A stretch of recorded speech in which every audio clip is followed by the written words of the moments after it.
In this video, I will show you how to create a BTC Bitcoin wallet address on Kraken.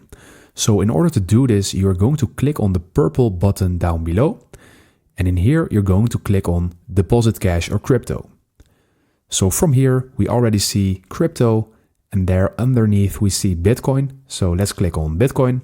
So in here, you need to select a network, and the selection of this network is really important because it needs to match the wallet where the Bitcoin is coming from. So I'm going with Bitcoin, and right now you need to click on I understand. And as you can see, your BTC wallet address is now being created, and you can copy this address and paste it in your other wallets to transfer Bitcoin over to Kraken. So you can also share this address and view the full address, and you can use this QR code as well.